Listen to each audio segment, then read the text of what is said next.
जय मसीह सभी को। Praise the Lord. परमेश्वर का हम धन्यवाद करते हैं एक बार फिर से, जो उसने हमें ये नया दिन दिया है और परमेश्वर की हम महिमा करते हैं।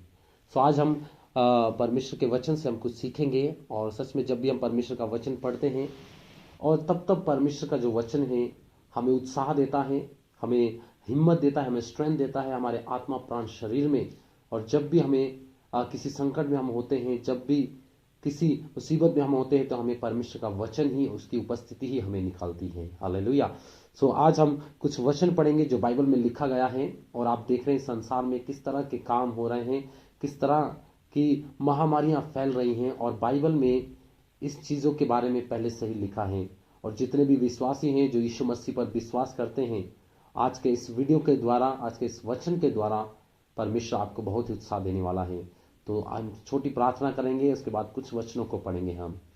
धन्यवाद परमेश्वर पिता, हम धन्यवाद देते हैं आज के दिन के लिए प्रभु। और आज जो हम प्रभु ये वचन को हम प्रभु आपके विश्वासियों तक प्रभु भेजने के लिए हम रिकॉर्ड कर रहे हैं प्रभु।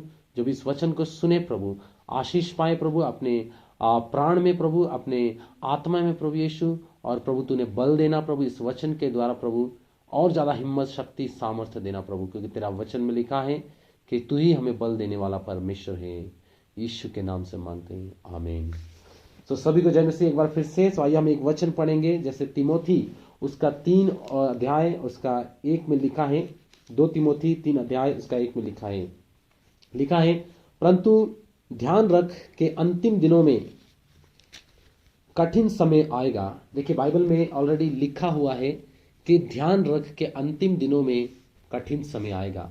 और आज जितने भी लोग हैं जो मुसीबत में हैं, जो डर रहे हैं, और जो ये सोचते हैं कि पता नहीं जीवन में क्या होगा आने वाले दिनों में, लेकिन बाइबल ने लिखा कि ध्यान रख के अंतिम समय में कठिन समय आएगा। तो बाइबल जो संसार में हो रहा है उसमें पहले ही सब कुछ बता चुकी है कि संसार में आने वाले दिनों में क्या होगा। और जितने भी विश्वासी उनको इस बात से चकित नहीं होना चाहिए, शॉक्ड नहीं होना चाहिए कि ये क्या हो रहा है, क्योंकि हमें तो पहले से ही पता है कि बाइबल में क्या क्या लिखा है और क्या क्या होने वाला है। इसीलिए हमें अपने विश्वास को इस अंतिम दिनों में मजबूत करना है। जितने भी प्रिय भाई बहन हैं इस वचन को सुन रहे हैं, उनको मैं ये कहना चाहता हूं कि हमें परमेश्वर के वचन के द्वारा अपने आप को पूरी तरह से तैयार करना है, ताकि हम इस संसार के इस कठिनाइयों समय में हम गुजर सकें, ताकि हम उसके प्रेम से हम अलग ना हो जाएं। इसलिए बाइबल में लिखा है कि तू याद रख कि अंतिम समय में कठिन समय आएगा। तो मेरे प्रियो, हमें इस बात को जानना है कि ये कठिन समय जो आ रहा है वो अंतिम समय का संकेत है कि यीशु मसीह बहुत जल्द ही शीघ्र ही आने वाला है। इसलिए बाइबल में लिखा है, क्या लिखा है, हम एक वचन और पढ़ेंगे। पहला तिमोथी उसका 4 का 1 में लिखा है परंतु आत्मा स्पष्टता से कहता है कि अंतिम समय में कुछ लोग भरवाने वाली आत्माओं और दुष्ट आत्माओं की शिक्षा पर मन लगाने के कारण विश्वास से भटक जाएंगे। देखिए जब हमारे ऊपर कोई भी मुसीबत या बीमारी या महामारी जो इस संसार में आती है, लिखा है कि बहुत सारे लोग अंतिम समय में ऐसे भी होंगे कि वो दुष्ट आत्माओं के कारण से, दुष्ट आत्मा की भरवाने वाली शिक्षाओं के कारण से बहुत सारे ऐसे लोग होंगे जो अपने विश्वास से भटक जाएंगे। देखिए इसीलिए हमें अपने आप को परखना है कि हम विश्वास में है कि नहीं, हमारे अंदर विश्वास कितना है जो मैं यीशु मसीह पर करता हूं।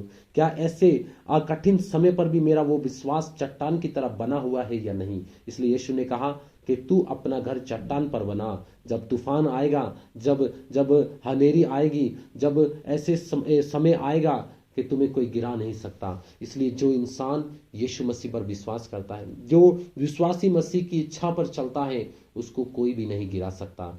और क्योंकि ये समय जो चल रहा है इसमें हमें और मसीह के साथ अपने आप को ले जाना है और उसके साथ समय बिताना है, ताकि हम सभी उसको और जान सकें, ताकि हम सभी परमेश्वर के निकट जा सकें। आइए हम अपने आप को परखें, आइए हम अपने आप के आत्मा प्राण शरीर को हम देखें, आइए हम अपने आप को परखें वचन के द्वारा। क्या मैं वचन में चल रहा हूं? क्या ये जो समय अंतिम है, क्या इसमें मैं मसीह की मर्जी को मैं पूरा कर रहा हूं? क्या मेरा विश्वास बना हुआ है? इसीलिए कलोसिया 2:6 में लिखा है कि जैसे तुमने मसीह को ग्रहण किया है वैसे ही तुम उसमें चलते रहो। देखिए आज बहुत सारे लोगों ने मसीह को ग्रहण किया है, लेकिन वैसे ही वो उसमें चल नहीं रहे, क्योंकि जब उनके ऊपर कठिनाई आई, जब उनके ऊपर कुछ महामारी आई, जब उनके ऊपर इस संसार की चीजें आई, तो उन्होंने अपने विश्वास से वो भटक गए। इसलिए बाइबल में लिखा है कि कहीं ऐसा ना हो कि तुम विश्वास से भटक जाओ। इसलिए हमें जो हमारा विश्वास जो ना भटके, हम मसीह में बने रहे, उसके लिए हमें क्या करना चाहिए। एक वचन को हम पढ़ेंगे, बाइबल में बहुत ही अच्छा वचन लिखा है और इस वचन से हमें बहुत ही हिम्मत मिलने वाला है।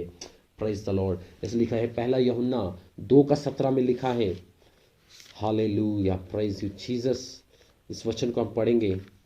1 जॉन चैप्टर 2 वर्स 16 लिखा है, संसार तथा उसकी लालसाएं भी मिटती जा रही हैं, परंतु वह जो परमेश्वर की इच्छा पूरी करता है सर्वदा बना रहेगा। हालेलुया। देखिए लिखा गया है, संसार और उसके काम और उसकी अभिलाषाएं, उसके कार्य सब मिटती जाती हैं।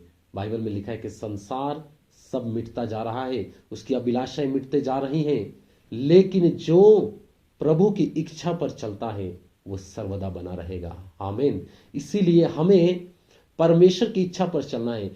परमेश्वर की इच्छा जो है वो सदा तक बनी रहती है, उसकी इच्छा कभी बदलती नहीं है आपके प्रति। इसलिए उसने कहा कि जो परमेश्वर की इच्छा पर चलता है वो सर्वदा बना रहेगा।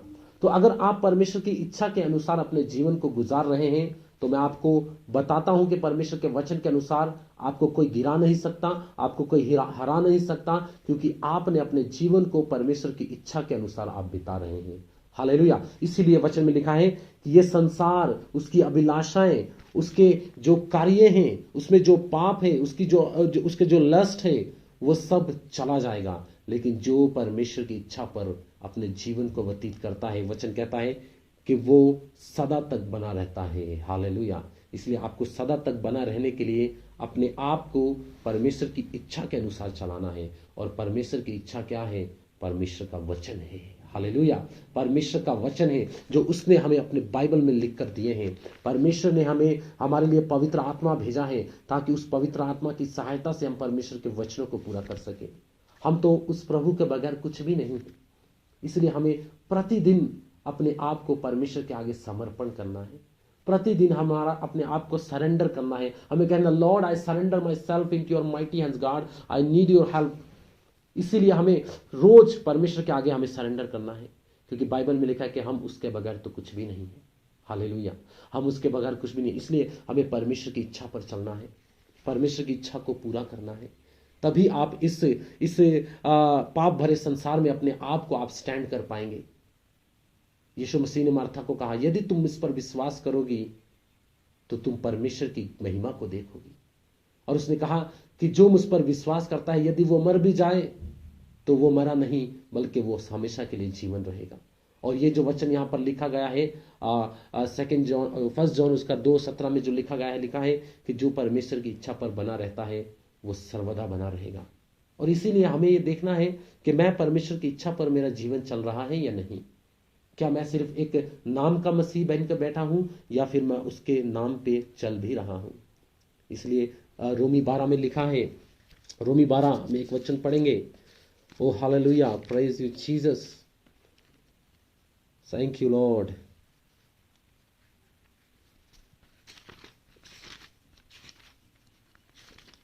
यीशुआ। रोमी 12 कहता है, लिखा है, सेंट पौलुस कहता है, हे भाइयों, मैं परमेश्वर की दया का स्मरण दिलाकर तुमसे आगाह करता हूं कि तुम अपने शरीरों को जीवित, पवित्र और ग्रह योग्य बलिदान करके परमेश्वर को संपूर्ण करो, यही तुम्हारी आत्मिक आराधना है। देखिए, जब हम परमेश्वर की इच्छा को जानना चाहते हैं तो हमें आत्मिक सेवा करना पड़ेगा। शरीर से हम परमेश्वर को खुश नहीं कर सकते, हमें आत्मिक सेवा करना पड़ेगा। और बाइबल में लिखा है कि तुम अपने आप को पवित्र करके परमेश्वर को बलिदान करके चढ़ाओ, यही तुम्हारी आत्मिक सेवा है। और एक वचन पढ़ेंगे, लिखा, इस संसार के रूप जैसे ना बनो, परंतु अपने मन के नए हो जाने से तुम परिवर्तन होते जाओ, परमेश्वर की भली, गहरी और सिद्ध इच्छा को तुम अनुभव से मालूम कर सको। देखिए, इसने कहा कि तुम्हारे मन के नए हो जाने से। इसलिए हमारे मन को रोज नया होना है, परमेश्वर के आगे समर्पित होना है, जिससे हम ये जान सके कि परमेश्वर की इच्छा क्या है। हालेलुया। इसलिए सबसे पहला हमें परमेश्वर की इच्छा के अनुसार चलना है। The first is the will of God, और दूसरा है परमेश्वर का वचन, द वर्ड ऑफ गॉड, और तीसरा है द वर्क्स ऑफ गॉड। जो परमेश्वर के कार्य है वो सदा के कार्य हैं, वो कभी बदलते नहीं है, क्योंकि बाइबल में लिखा है कि परमेश्वर आज, कल और युग युग एक जैसा ही है। हालेलुया। तो इसीलिए हमें परमेश्वर के कामों पर विश्वास करना है, परमेश्वर के वचन पर विश्वास करना है, और परमेश्वर की इच्छा पर चलना है। सो जितने भी भाई बहन इस वीडियो को सुन रहे हैं, मैं चाहता हूं कि आप इसको ध्यान से सुने, और परमेश्वर के वचन ने जो आज हमें दिया है इसको आप सुने, और अपने आप को परमेश्वर के वचन के अनुसार अपने जीवन को जिना, क्योंकि आप देख रहे हैं संसार में क्या हो रहा है। तो सबसे पहले the will of God and the word of God and the works of God, क्योंकि पत्रस में लिखा है कि जो परमेश्वर का जो वचन है वो सदा तक बना रहता है। सो अगर आप परमेश्वर के वचन में बने हैं तो आप भी सदा तक बने रहेंगे। हालेलुया। सो परमेश्वर इस वचन के द्वारा आप सभी को बहुत सारी आशीष करे, और आप हमेशा परमेश्वर में जुड़े रहें। परमेश्वर आपको आगे बढ़ाएगा। सभी को जय मसीह की। आमीन।